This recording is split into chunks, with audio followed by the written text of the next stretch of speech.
Hello friends, welcome to my channel Jansi easy cook Tamil. நம்ம இன்றைக்கி பார்க்க போகிற ரெசிபி ஒரு ஸ்நாக்ஸ் ரெசிபி.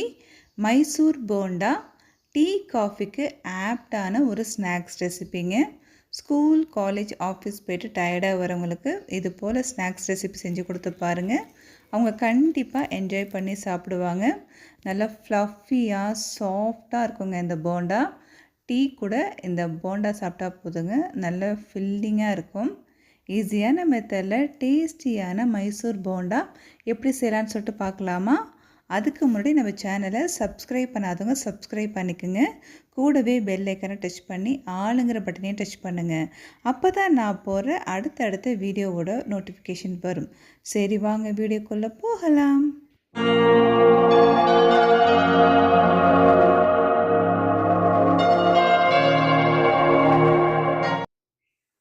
ஒரு மிக்சிங் பவுல் எடுத்துடலாம். அதில் 150 கிராம் மைதா மாவு ஆட் பண்ணிக்கலாங்க.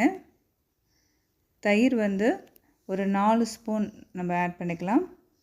பச்சை மிளகாய் ஒரு 2 பச்சை மிளகாய் ஃபைனாக சாப் பண்ணி போட்டுடலாம். சமையல் சோடா, தேவையான அளவுக்கு சால்ட், ஜீரகம் ஆட் பண்ணிவிட்டு இது நல்லா மிக்ஸ் பண்ணிடலாம்.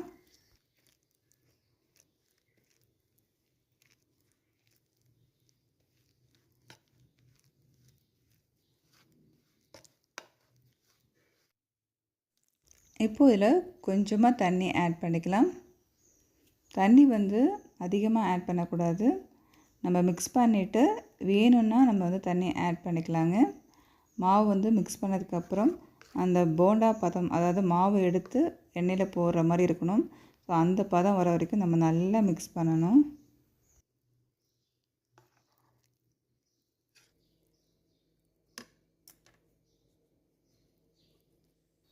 நெக்ஸ்ட்டு இதில் அரிசி மாவு ஆட் பண்ணிக்கலாம். அரிசி மாவு பார்த்திங்கன்னா ஒரு 50 கிராம் ஆட் பண்ணிக்கலாங்க. ஆட் பண்ணிவிட்டு இதையும் நல்லா மிக்ஸ் பண்ணிக்கலாம். இந்த போண்டாவுக்கு அரிசி மாவு ஆட் பண்ணும் போது லைட்டாக ஒரு கிறிஸ்பினஸ் இருக்கும். ஸோ அதனால் இந்த அரிசி மாவு நம்ம ஆட் பண்ணுறோம். அரிசி மாவு ஆட் பண்ணிட்டு நல்லா அப்படி பீட் பண்ணிக்கணுங்க. எந்தளவுக்கு நீங்கள் பீட் பண்ணுறீங்களோ அந்தளவுக்கு போண்டா நல்லா ஃப்ளஃபியாக வரும்.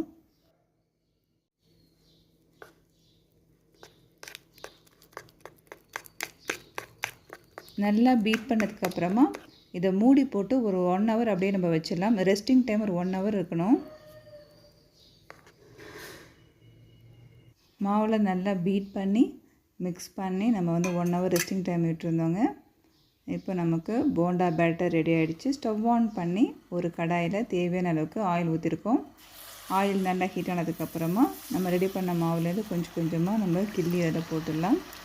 உங்களுக்கு சைஸ் எந்த அளவுக்கு பெருசாக சின்னதாக வேணுமோ அதுக்கு தகுந்தப்பல நீங்கள் போண்டா போட்டுக்கலாங்க.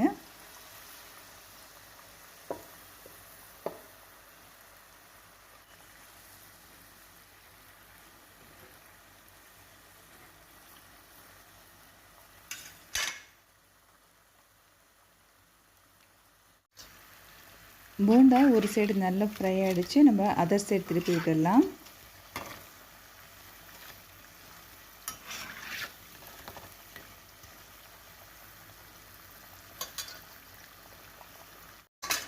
போண்டா டபுள் சைடும் நல்லா ஃப்ரை ஆகிடுச்சுங்க. நல்லா கோல்டன் ப்ரௌன் ஆகிடுச்சு பார்த்திங்களா? இப்போ ஆயிலேருந்து போண்டாவை எடுத்து நல்லா ஃபில்ட்ரு பண்ணிவிட்டு ஒரு பிளேட்டில் டிஷ்யூ வச்சுருக்கோம், அதில் ட்ரான்ஸ்ஃபர் பண்ணிடலாம். நெக்ஸ்ட்டு பேட்சஸ் போண்டாவும் நம்ம போட்டுடலாம். எந்த அளவுக்கு ஆயில் இருக்கோ அதுக்கு தகுந்தப்பறம் நம்ம போண்டா போட்டாச்சு. ஒன் சைடு நல்லா ஃப்ரை ஆகிடுச்சு. அதர் சைடு திருப்பி விட்டுடலாம்.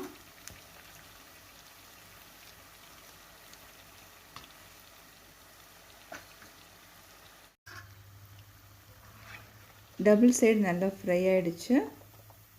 இப்போது நம்ம ஆயிலேருந்து எடுத்துகிட்டு நல்லா ஃபில்ட்ரு பண்ணி அகெயின் டிஷ்யூவில் நம்ம ட்ரான்ஸ்ஃபர் பண்ணிடலாம்.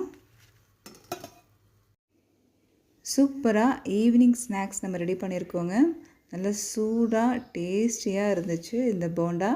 டீ டைமுக்கு ஆப்டான ஒரு ஸ்நாக்ஸ் ரெசிப்பிங்க. இப்போ பார்க்கும் போதே பாருங்கள், மேலே நல்லா கிறிஸ்பியாக இருக்குது, ஸ்பாஞ்சி அண்ட் டேஸ்டியாக இருந்துச்சுங்க. நல்லா ஃப்ளஃபியாக இருந்துச்சு. பார்க்குறதுக்கு பாருங்கள் எவ்வளோ கலர்ஃபுல்லாக இருக்குது. டேஸ்ட்டுமே வேறு லெவலில் இருந்துச்சுங்க. எவ்வளோ சாஃப்டாக இருக்குது பாருங்கள். ஸ்கூல், காலேஜ், ஆஃபீஸ் போயிட்டு டயர்டாக வரவங்களுக்கு நம்ம டீ, காஃபி கூட எதாவது ஸ்நாக்ஸ் கொடுப்போம் இல்லையா? அப்போ இந்த மைசூர் போண்டா நீங்கள் செஞ்சு கொடுத்து பாருங்கள். அவங்க கண்டிப்பாக என்ஜாய் பண்ணி சாப்பிடுவாங்க. 2 போண்டா, 1 கப் டீ இல்லாட்டி காஃபி சாப்பிட்டா போதுங்க. ஸ்டமக் ஃபில்லிங்காக இருக்கும். இந்த ரெசிபியை நீங்களும் இன்றைக்கி உங்கள் வீட்டில் ட்ரை பண்ணுங்கள். உங்கள் ஃபேமிலி மெம்பர்ஸ் கூட என்ஜாய் பண்ணுங்கள். இந்த வீடியோ உங்களுக்கு பிடிச்சிருந்துச்சுன்னா லைக் பண்ணுங்கள், ஷேர் பண்ணுங்கள், கமெண்ட் பண்ணுங்கள் அண்ட் மறக்காமல் ஜான்சி ஈஸி குக் தமிழ் சேனலை சப்ஸ்கிரைப் பண்ணுங்கள். Okay, thank you friends.